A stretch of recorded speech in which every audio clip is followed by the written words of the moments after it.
ದಟ್ಟವಾದ ಕಾಡುಗಳು, ಎತ್ತರವಾದ ಬೆಟ್ಟಗಳ ಮಧ್ಯೆ ಅಡಗಿರುವ ಒಂದು ಸುಂದರ ಹಳ್ಳಿ, ಅದರ ಹೆಸರೇ ರೂಪಾನಗರ.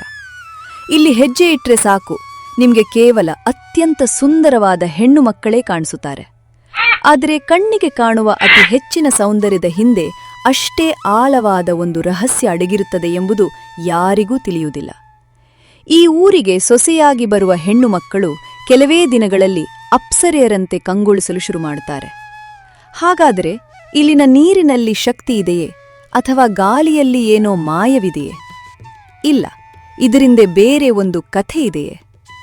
ಯಾವ ಸೌಂದರ್ಯ ಇಡೀ ಜಗತ್ತನ್ನು ಆಕರ್ಷಿಸುತ್ತದೆಯೋ ಅದೇ ಸೌಂದರ್ಯ ಈ ಊರಿನ ಪಾಲಿಗೆ ಒಂದು ಅದೃಶ್ಯ ಶಾಪವಾಗಿ ಪರಿಣಮಿಸಿದೆ. ಯಾರು ಈ ಊರಿನ ಗಡಿ ದಾಟಿ ಹೊರಗೆ ಹೋಗುವಂತಿಲ್ಲ. ಹೊರಗಿನವರು ಇಲ್ಲಿನ ರಹಸ್ಯವನ್ನು ಅಷ್ಟು ಸುಲಭವಾಗಿ ಅರಿಯುವಂತಿಲ್ಲ. ಒಂದು ದಿನ ಈ ನಿಗೂಢ ರಹಸ್ಯದ ಸುಳಿಯೊಳಗೆ ಸಿಲುಕಿಕೊಳ್ಳಲು ಇಬ್ಬರು ಯುವಕರು ಅರಿಯದೆ ಈ ಊರಿನೊಳಗೆ ಪ್ರವೇಶಿಸುತ್ತಾರೆ. ಅಲ್ಲಿಂದ ಆರಂಭವಾಗ್ತದೆ ನೋಡಿ ರೂಪಾನಗರದ ಅಸಲಿ ಮುಖವಾಡ ಕಳಚುವ ಒಂದು ರೋಮಾಂಚಕ ಜರ್ನಿ. ರೂಪಾನಗರದಲ್ಲಿ ಊರಿನ ಹಿರಿಯರು ಮರದ ಕೆಳಗೆ ಕಟ್ಟೆಯ ಮೇಲೆ ಕುಳಿತಿರ್ತಾರೆ. ಆಗ ವಿಕ್ರಮ್ ಮತ್ತು ಆಕಾಶ್ ಹೊರಗಿನಿಂದ ಈ ಊರಿಗೆ ಪ್ರವೇಶಿಸ್ತಾರೆ. ಆಕಾಶ್, ಈ ಊರನ್ನು ನೋಡಿದ್ರೆ ಏನೋ ಒಂಥರ ವಿಚಿತ್ರ ಅನಿಸ್ತಿದೆ ಕಣೋ. ರಸ್ತೆಯಲ್ಲಿ ಹೋಗೋ ಪ್ರತಿಯೊಬ್ಬ ಹೆಣ್ಣು ಮಗಳು ದೇವಲೋಕದ ಅಪ್ಸರೆ ತರಾನೇ ಇದ್ದಾರೆ. ಹೌದು ವಿಕ್ರಮ್, ನಾನು ಸೋಷಿಯಲ್ ಮೀಡಿಯಾದಲ್ಲಿ ಕೇಳಿದ್ದೆ, ಆದರೆ ಕಣ್ಣಾರೆ ನೋಡ್ತಿರೋದು ಇದೇ ಮೊದಲು. ಈ ಇಡೀ ಊರಿನಲ್ಲಿ ಒಬ್ಬರೇ ಒಬ್ಬರು ಸಾಮಾನ್ಯ ರೂಪದ ಹೆಣ್ಣು ಮಕ್ಕಳು ಇಲ್ವಾ? ಯಾರಪ್ಪ ನೀವು? ನಮ್ಮ ರೂಪನಗರದ ಗಡಿಯೊಳಗೆ ಇತ್ತೀಚೆಗೆ ಹೊರಗಿನವ್ರು ಯಾರು ಬರ್ತಿರ್ಲಿಲ್ಲ. ದಾರಿ ತಪ್ಪಿ ಬಂದ್ರ ಅಥವಾ ಏನಾದ್ರೂ ಕೆಲಸ ಆಯ್ತಾ? ನಮಸ್ಕಾರ ಗೌಡ್ರೆ, ನಾವು ಪಕ್ಕದ ಸಿಟಿಯಿಂದ ಬಂದವರು. ಇಲ್ಲಿನ ಪ್ರಕೃತಿ ಸೌಂದರ್ಯದ ಬಗ್ಗೆ ಕೇಳಿ ನೋಡೋಣ ಅಂತ ಬಂದ್ವಿ. ಆದ್ರೆ ಇಲ್ಲಿನ ಜನರ ಸೌಂದರ್ಯ ನೋಡಿ ಆಶ್ಚರ್ಯ ಆಗ್ತಿದೆ. ನಮ್ಮೂರಿನ ಸೌಂದರ್ಯ ಕಣ್ಣಿಗೆ ತಂಪು ಕೊಡ್ಬೋದು ತಮ್ಮ, ಆದ್ರೆ ಬುದ್ಧಿಗೆ ಕೆಲ್ಸ ಕೊಡುತ್ತೆ. ಇಲ್ಲಿ ಜಾಸ್ತಿ ದಿನ ಇರಬೇಡಿ, ಬಂದ ಕೆಲ್ಸ ಮುಗಿಸ್ಕೊಂಡು ಹೊರಡಿ. ಅಷ್ಟರಲ್ಲಿ ಗೌರಿಯಲ್ಲಿ ನೀರು ತೆಗೆದುಕೊಂಡು ಬರುತ್ತಾಳೆ. ಆಕಾಶ ಮತ್ತು ವಿಕ್ರಮ್ ಅವಳನ್ನು ನೋಡಿ ಶಾಕ್ ಆಗುತ್ತಾರೆ. ಅಪ್ಪ, ಇವರು ಎಷ್ಟು ಸುಂದರವಾಗಿದ್ದಾರೆ. ನಿನ್ನ ಹೆಸರೇನಮ್ಮ? ಈ ಊರಿನಲ್ಲಿ ಎಲ್ಲರೂ ಹುಟ್ಟಿನಿಂದಲೇ ಹೀಗೆ ಇರ್ತಾರೆ. ನನ್ನ ಹೆಸರು ಗೌರಿ ಅಂತ. ಹುಟ್ಟಿನಿಂದ ಹೇಗಿರ್ತೀವೋ ಗೊತ್ತಿಲ್ಲ, ಆದ್ರೆ ಈ ಊರಲ್ಲಿರ್ಬೇಕಾದ್ರೆ ಹೀಗೆ ಇರ್ಬೇಕು. ನಾನಿನ್ ಬರ್ತೀನಿ ಗೌಡ್ರೆ. ಗೌಡ್ರೆ, ಆ ಹುಡುಗಿ ಯಾಕೋ ಹೆದರಿದ ಹಾಗೆ ಮಾತನಾಡಿದಳು. ಈ ಊರಿನಲ್ಲಿ ನಮಗೆ ತಿಳಿಯದ ಹಾಗೆ ಏನು ನಡೆದಿದೆ ಅನ್ಸುತ್ತೆ. ಹೆಚ್ಚು ಪ್ರಶ್ನೆ ಕೇಳೋದು ನಮ್ಮೂರಿನಲ್ಲಿ ಯಾರಿಗೂ ಇಷ್ಟ ಆಗಲ್ಲ. ಯುವಕರೇ, ಇವತ್ತಿನ ರಾತ್ರಿಗೆ ಆ ಹಳೆಯ ಬಂಗಲೆಯಲ್ಲಿ ಉಳಿದುಕೊಳ್ಳಿ. ನಾಳೆ ಬೆಳಗ್ಗೆ ಹೊರಟು ಬಿಡಿ. ವಿಕ್ರಮ್ ಮತ್ತು ಆಕಾಶ್ ಹಳೆಯ ಬಂಗಲೆಯಲ್ಲಿ ರಾತ್ರಿ ವಾಸವಿರುತ್ತಾರೆ. ಅಲ್ಲಿ ಶಾಂತಮ್ಮ ಎನ್ನುವರು ಕೆಲಸದಳಾಗಿರುತ್ತಾರೆ. ವಿಕ್ರಮ್, ನನಗೆ ಯಾಕೋ ನಿದ್ದೆ ಬರ್ತಿಲ್ಲ ಕಣೋ. ಇವತ್ತು ಸಾಯಂಕಾಲ ಹಳ್ಳಿಯ ಬಾವಿ ಹತ್ತಿರ ನೋಡಿದೆ. ಹೆಣ್ಣು ಮಕ್ಕಳಲ್ಲಿ ಒಂದೇ ತರಹದ ಒಳಪನ್ನು ಹೊಂದಿದ್ದರು. ಇದರ ಹಿಂದೆ ಏನು ರಹಸ್ಯ ಇದೆ? ನನಗೂ ಅದೇ ಅನುಮಾನ ಕಾಡ್ತಿದೆ ಆಕಾಶ್. ಗೌಡ್ರು ಯಾಕೆ ನಮ್ಮನ್ನು ನಾಳೆ ಬೆಳಗ್ಗೆನೇ ಹೊರಡೋಕೆ ಹೇಳಿದ್ರು? ಏನನ್ನು ಮುಚ್ಚಿಡ್ತಾರೆ ಅನ್ನಿಸ್ತಿದೆ.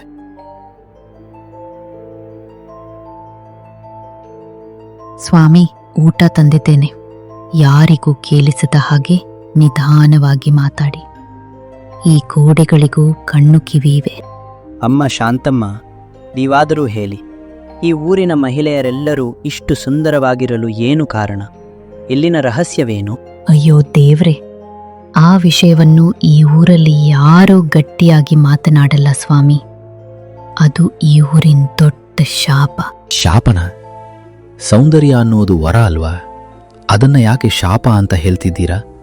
ದಯವಿಟ್ಟು ನಮಗೆ ನಿಜ ಹೇಳಿ. ಇಲ್ಲಪ್ಪ, 20 ವರ್ಷಗಳ ಹಿಂದೆ ಈ ಊರು ಈಗಿರಲಿಲ್ಲ.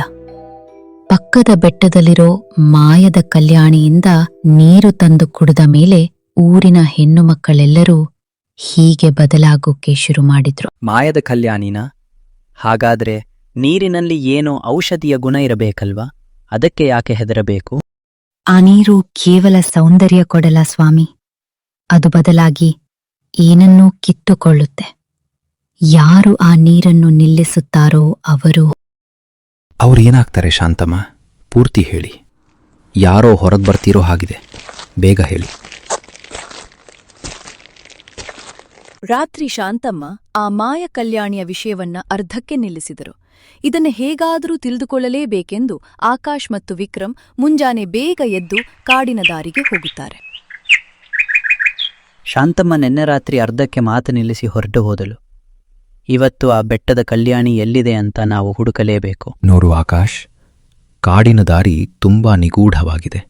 ಇಲ್ಲಿ ಯಾರು ಓಡಾಡುತ್ತಿಲ್ಲ. ನಾವೇನಾದರೂ ತಪ್ಪು ಮಾಡಿದ್ವಾ? ಹೌದು, ನೀವು ದೊಡ್ಡ ತಪ್ಪು ಮಾಡ್ತಿದ್ದೀರಾ. ಈ ದಾರಿಯಲ್ಲಿ ಮುಂದೆ ಹೋದ್ರೆ ಮತ್ತೆ ಎಂದು ನೀವು ವಾಪಸ್ ಹೋಗೋಕೆ ಆಗುವುದಿಲ್ಲ. ನೀನ್ಯಾರು?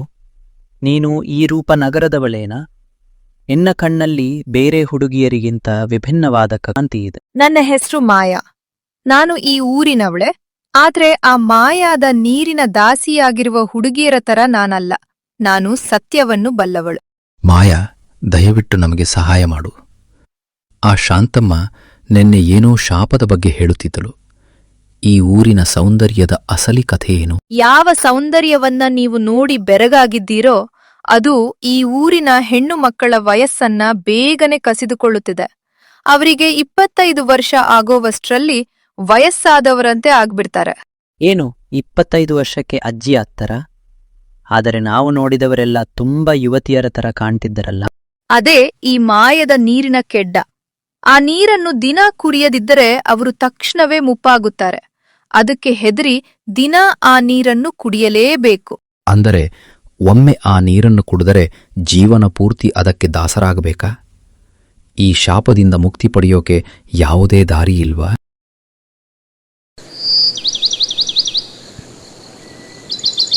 ಒಂದು ಅರಳಿ ಮರದ ಕೆಳಗೆ ಕುಳಿತು ಊರಿನ ಗೌಡರಾದ ತಿಮ್ಮೇಗೌಡ್ರು ಮತ್ತು ಇತರ ಪುರುಷರು ಸೇರಿದ್ದಾರೆ.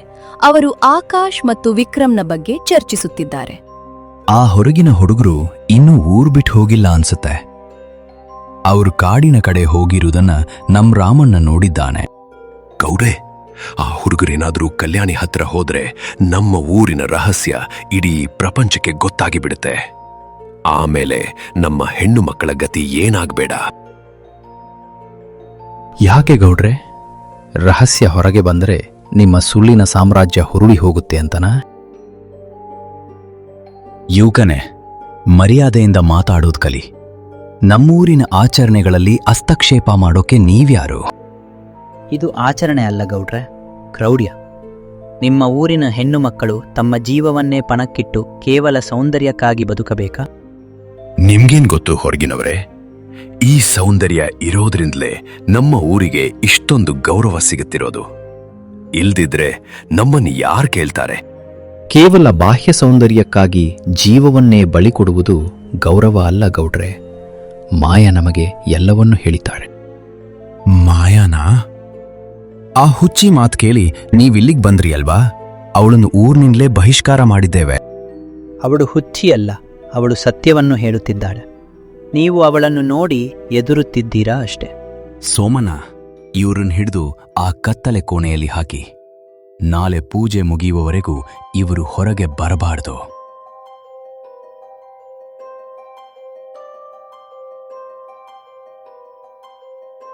ಆ ಊರಿನ ಗಂಡಸರು ವಿಕ್ರಮ್ ಮತ್ತು ಆಕಾಶ್ನನ್ನು ಹಳೆಯ ಮಣ್ಣಿನ ಮನೆಯ ಕತ್ತಲೆ ಕೋಣೆಯಲ್ಲಿ ಕೂಡಿ ಹಾಕಿರುತ್ತಾರೆ.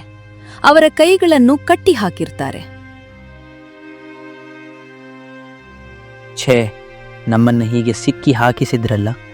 ಇವತ್ತು ರಾತ್ರಿ ಆ ಮಾಯದ ಕಲ್ಯಾಣಿ ಹತ್ತಿರ ಏನೋ ದೊಡ್ಡ ಪೂಜೆ ನಡೆಯುತ್ತೆ ಅನ್ಸುತ್ತೆ. ಹೌದು ಆಕಾಶ್, ಗೌಡರು ತುಂಬಾ ಗಾಬರಿಯಾಗಿದ್ದರು. ಅಂದರೆ ಆ ಪೂಜೆಯಲ್ಲೇ ಈ ರಹಸ್ಯದ ಮೂಲ ಅಡಗಿದೆ. ಅಲ್ಲಿಗೆ ಗೌರಿ ರಹಸ್ಯವಾಗಿ ಬರುತ್ತಾಳೆ. ಉಶ್! ಶಬ್ದ ಮಾಡಬೇಡಿ. ನಾನು ನಿಮ್ಮನ್ನು ಬಿಡಿಸಲು ಬಂದಿದ್ದೇನೆ. ಗೌರಿ, ನೀನಾ? ನೀನ್ ಯಾಕೆ ನಮಗೆ ಸಹಾಯ ಮಾಡ್ತಿದ್ದೀಯಾ? ಗೌಡ್ರಿಗೆ ಗೊತ್ತಾದ್ರೆ ನಿನಗೆ ತೊಂದರೆ ಆಗಲ್ವಾ? ನನಗೆ ಗೊತ್ತಿದೆ ಸ್ವಾಮಿ. ನನಗೂ ಈಗ 24 ವರ್ಷ ತುಂಬುತ್ತಾ ಬಂದಿದೆ. ಮುಂದಿನ ವರ್ಷ ನಾನು ಮುಟ್ಟಾಗುತ್ತೇನೆ ಅನ್ನೋ ಭಯ ನನಗಿದೆ. ಗೌರಿ, ಧೈರ್ಯವಾಗಿರು. ಆ ಕಲ್ಯಾಣಿಯ ನೀರನ್ನು ಶಾಶ್ವತವಾಗಿ ನಿಲ್ಲಿಸೋಕೆ ಯಾವುದೇ ದಾರಿ ಇಲ್ವಾ? ಅದೇ ಕಲ್ಯಾಣಿಯ ತಳದಲ್ಲಿ ಒಂದು ಹಳೆಯ ಸಸ್ಯದ ಬೇರು ಇದೆ. ಆ ಬೇರನ್ನು ಕಿತ್ತು ಹಾಕಿದರೆ ಆ ನೀರಿನ ಮಾಂತ್ರಿಕ ಶಕ್ತಿ ಹೊರಟು ಹೋಗುತ್ತದೆ ಎಂದು ನಮ್ಮ ಮುತ್ತಜ್ಜಿ ಹೇಳ್ತಿದ್ರು.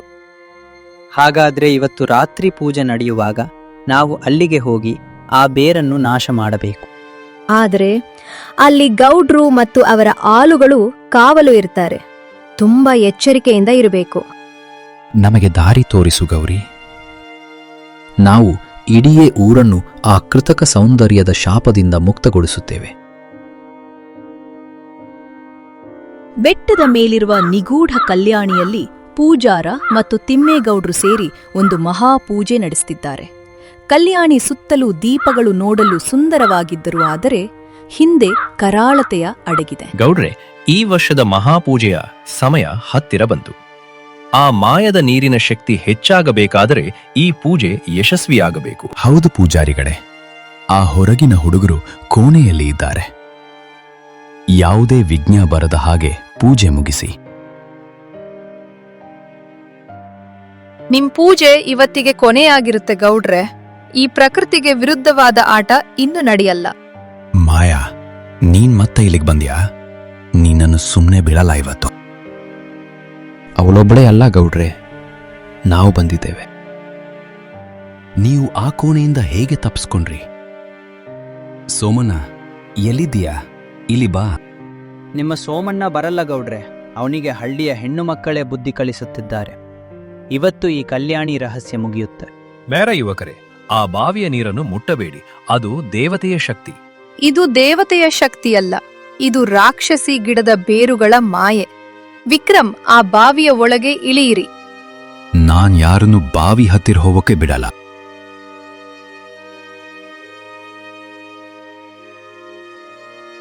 ವಿಕ್ರಮ್ ಬಾವಿಯೊಳಗೆ ಇರಿಯಲು ಪ್ರಯತ್ನಿಸುತ್ತಾನೆ. ಆಗ ಗೌಡರು ಅದನ್ನು ತಡೆಯಲು ಹೋಗುತ್ತಾರೆ. ಆಕಾಶ್ ಅವರನ್ನು ತಡೆದು ಹೇಳುತ್ತಾನೆ. ಆಕಾಶ್ ತಿಮ್ಮೇಗೌಡ್ರನ್ನ ತಡೆಹಿಡಿದು, ವಿಕ್ರಮ್, ಬೇಗ ಈಡಿ, ನಾನು ಇವರನ್ನು ತಡೆದು ಹಿಡಿಯುತ್ತೇನೆ. ದಾರಿ ಬಿಡು ನನಗೆ. ಇಡೀ ಊರಿನ ಸೌಂದರ್ಯ ನಾಶವಾದ್ರೆ ನಮ್ಮೂರಿಗೆ ಬೆಲೆ ಇರಲ್ಲ ಕಣೋ. ಅಷ್ಟರಲ್ಲಿ ಗೌರಿ ಅವರ ಮುಂದೆ ಬಂದು, ನಮಗೆ ಅಂತಹ ಸುಳ್ಳು ಬೆಲೆ ಬೇಡ ಗೌಡ್ರೆ. ನಮಗೆ ನೆಮ್ಮದಿಯ ಜೀವನ ಬೇಕು. ವಿಕ್ರಮ ಕಲ್ಯಾಣಿ ಒಳಗ ಇಣುಕಿ ನೋಡಿ, ಇಲ್ಲಿ ಕೆಳಗೆ ಏನೋ ಕೆಂಪು ಬಣ್ಣದ ವಿಚಿತ್ರವಾದ ಬೇರುಗಳು ಹರಡಿಕೊಂಡಿವೆ ಆಕಾಶ್. ಅದೇ ಆ ಮಾಯದ ಬೇರುಗಳು ವಿಕ್ರಮ್. ಅದನ್ನು ನಿಮ್ಮ ಹತ್ತಿರ ಇರೋ ಕತ್ತರಿಂದ ಕತ್ತರಿಸಿ ಹಾಕಿ. ಅಯ್ಯೋ ದೇವರೇ, ಆ ಬೇರು ಕತ್ತರಿಸಿದರೆ ಇಡೀ ಬಾವಿಯ ನೀರು ಕಪ್ಪಾಗಿ ಬಿಡುತ್ತದೆ. ಊರಿನ ಸೌಂದರ್ಯ ಮಾಯವಾಗುತ್ತದೆ. ಮಾಯವಾದರೆ ಆಗಲಿ, ನಿಜವಾದ ಸೌಂದರ್ಯ ಮನಸ್ಸಿರಬೇಕು. ಹೀಗೆ ಜೀವ ಹಿಂಡುವ ನೀರಿನಲ್ಲಲ್ಲ. ತಿಮ್ಮೇಗೌಡ, ಆಕಾಶ್ ನನ್ನ ತಳ್ಳಿ ವಿಕ್ರಮ್ ಕಡೆ ಓಡ್ತಾನೆ. ನಿಲ್ಲಿಸು ವಿಕ್ರಮ್, ನಿಲ್ಲಿಸು. ಇಲ್ಲ ಗೌಡ್ರೆ, ಇವತ್ತು ನಮ್ಮ ಮುಕ್ತಿಗಾಗಿ ಈ ಕೆಲಸ ನಡೆಯಲೇಬೇಕು. ಕಾಲ ಮಿಂಚುತ್ತಿಲ್ಲ. ನಾನು ಆ ಬೇರನ್ನು ಕತ್ತರಿಸುತ್ತಿದ್ದೇನೆ.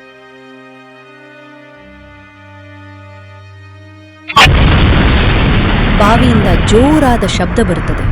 ನೀರು ಮೇಲಕ್ಕೆ ಚಿಮ್ಮುತ್ತದೆ. ಬೆಳಕಿನ ಹೊಳಪು ಕಡಿಮೆಯಾಗುತ್ತದೆ. ವಿಕ್ರಮ್ ಕೈಯಲ್ಲಿ ಕೆಂಪು ಬೇರೆ ಹಿಡಿದು ಬಾವಿಯಿಂದ ಮೇಲಕ್ಕೆ ಬರುತ್ತಾ ಹೇಳುತ್ತಾನೆ, ಮುಗೀತು. ಆ ಮಾಯದ ಬೇರನ್ನು ನಾನು ಬೇರೆ ಸಹಿತ ಕಿತ್ತು ಹಾಕಿದ್ದೇನೆ. ಎಲ್ಲವೂ ಮುಗಿಯಿತು. ಆ ಮಾಂತ್ರಿಕ ಸಸ್ಯದ ಪ್ರಭಾವ ಇನ್ನು ಈ ಊರಿನ ಮೇಲಿರಲ್ಲ. ನೀವು ನಮ್ಮೂರಿನ ಹೆಣ್ಮಕ್ಳಿಗೆ ಅನ್ಯಾಯ ಮಾಡಿದ್ರಿ ಯುವಕರೇ. ನಾಳೆ ಬೆಳಗ್ಗೆ ಅವರು ಸಾಮಾನ್ಯರಂತೆ ಕಂಡ್ರೆ ಜಗತ್ತು ನಮ್ಮನ್ನು ನೋಡಿ ನಗುತ್ತದೆ. ಯಾರು ನಗಲ್ಲ ಗೌಡ್ರೆ. ಈಗಲಾದ್ರೂ ಅವರಿಗೆ ಆ ಶಾಪದಿಂದ ಮುಕ್ತಿ ಸಿಕ್ಕಿತಲ್ಲ, ಅದೇ ದೊಡ್ಡ ವಿಷಯ. ಹೌದು ಗೌಡ್ರೆ, ಕೃತಕವಾಗಿ ಪಡೆದ ಸೌಂದರ್ಯಕ್ಕಿಂತ ಪ್ರಕೃತಿ ಕೊಟ್ಟ ಸಹಜ ರೂಪವೇ ಶ್ರೇಷ್ಠ. ಈಗ ಹಳ್ಳಿಗೆ ಹೋಗಿ ನೋಡೋಣ ಬನ್ನಿ, ಅಲ್ಲಿ ಏನಾಗಿದೆ ಅಂತ. ನನಗೂ ಕುತೂಹಲವಿದೆ. ಆ ಬೇರು ಕತ್ತರಿಸಿದ ತಕ್ಷಣ ಏನಾದರೂ ಅನಾಹುತ ಆಗಿದೆಯೇ? ಅನಾಹುತ ಅಲ್ಲ, ಅಲ್ಲಿ ಶುಭ ಶಕುನ ನಡೆದಿರ್ತದೆ. ಬನ್ನಿ ಹೋಗೋಣ.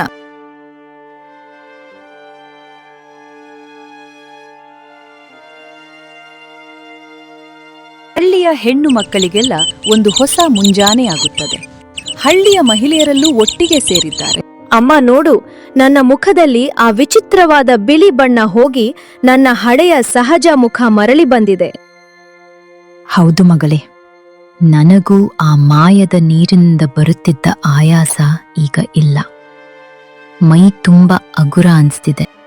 ನೋಡಿದ್ರ ಗೌಡ್ರೆ, ನಿಮ್ಮ ಊರಿನ ಮಹಿಳೆಯರು ಈಗಲೂ ಸುಂದರವಾಗಿಯೇ ಇದ್ದಾರೆ. ಆದರೆ ಈ ಸೌಂದರ್ಯದಲ್ಲಿ ಯಾವುದೇ ಶಾಪದ ಭಯವಿಲ್ಲ. ನನ್ನನ್ನು ಕ್ಷಮಿಸಿ ಬಿಡಿ ಮಕ್ಕಳೇ. ನಾನು ಕೇವಲ ಊರಿನ ಹೆಸರಿಗಾಗಿ ನಿಮ್ಮನ್ನು ಆ ಶಾಪದ ರೂಪಕ್ಕೆ ದೂಡಿದೆ. ಬಾಹ್ಯ ಸೌಂದರ್ಯಕ್ಕಿಂತ ಜೀವ ಮುಖ್ಯ ಗೌಡ್ರೆ. ನಮಗೆ ಸಹಾಯ ಮಾಡಿದ ಯುವಕರಿಗೆ ಧನ್ಯವಾದ ಹೇಳಬೇಕು. ಹೌದಪ್ಪ, ನೀವು ನಮ್ಮ ಊರಿಗೆ ದೇವರ ತರ ಬಂದು ನಮ್ಮ ದೊಡ್ಡ ಕಷ್ಟವನ್ನು ದೂರ ಮಾಡಿದ್ರು. ಇಲ್ಲ ಅಮ್ಮ, ನಾವೇನ್ ಮಾಡಿಲ್ಲ ಮಾಯಾ. ಮತ್ತು ಗೌರಿ ಕೊಟ್ಟ ಧೈರ್ಯವೇ ಇದಕ್ಕೆ ಕಾರಣ. ಇನ್ಮೇಲೆ ನಿಮ್ಮ ರೂಪ ನಗರ ಕೇವಲ ಸುಂದರಿಯರ ಊರಲ್ಲ, ನೆಮ್ಮದಿಯ ಜನರ ಊರು ಅಂತ ಹೆಸರು ಮಾಡ್ಲಿ.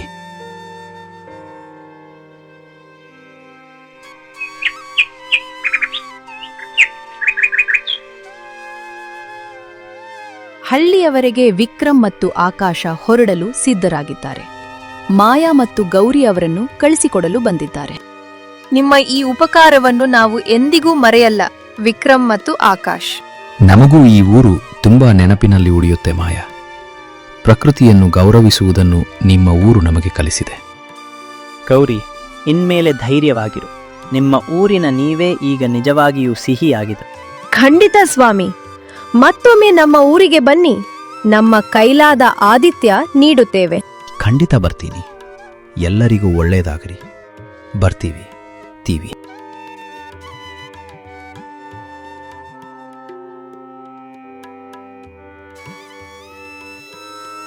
ಹೀಗೆ ರೂಪನಗರದ ಆ ಕೃತಕ ಸೌಂದರ್ಯದ ಮಾಯೆ ಕರಗಿ ಸಹಜತೆಯ ಸುಂದರ ಮುಂಜಾನೆ ಆರಂಭವಾಯಿತು.